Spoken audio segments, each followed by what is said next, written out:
Урматтуу мекендештерим, жашоодогу бир негизги эрежени айтып коеюн. Спортчу спортко үйрөтөт. Теласын дагы ушундай чыгарганга аракет кылат. Спортчу спортты үйрөтөт. Бай адам бай ишти үйрөтөт, банкир банк ошо системаларын үйрөтөт. Хакер, баягы айтишниктер компьютерди үйрөтөт. Бирок билесизби, эң кызыгы эмне? Жашоодо эч нерсеге жетпегендер гыйбат кылышты үйрөтөт, ушакталганды үйрөтөт сизге. Ошондуктан эч качан бекерчилерге жакындабаңыз. Жашоодо эч нерсеге жетпегендерге жакындабаңыз. Жашоодо көп нерсеге жеткендер сизге бир нерсе үйрөткөн аракетинде болот. Бирок бекерчилер дайым гыйбат ушактын үстүндө болот. Мага карасаңыздар, дагы бир кошумча бирдекени көрсөтүп коеюн дедим. Мамалактарын жаңы ачып чыккан. Машалла. Машалла. Чөжөлөрү эми наркысы эми ачып чыгып атыптыр. Машалла.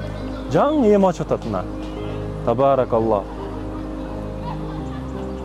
Машалла. Чөжөлөрү шириндигин.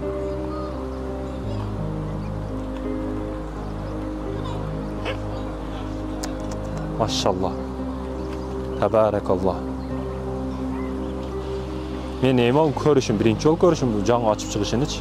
Мына азыр ачып чыкты да, аначы.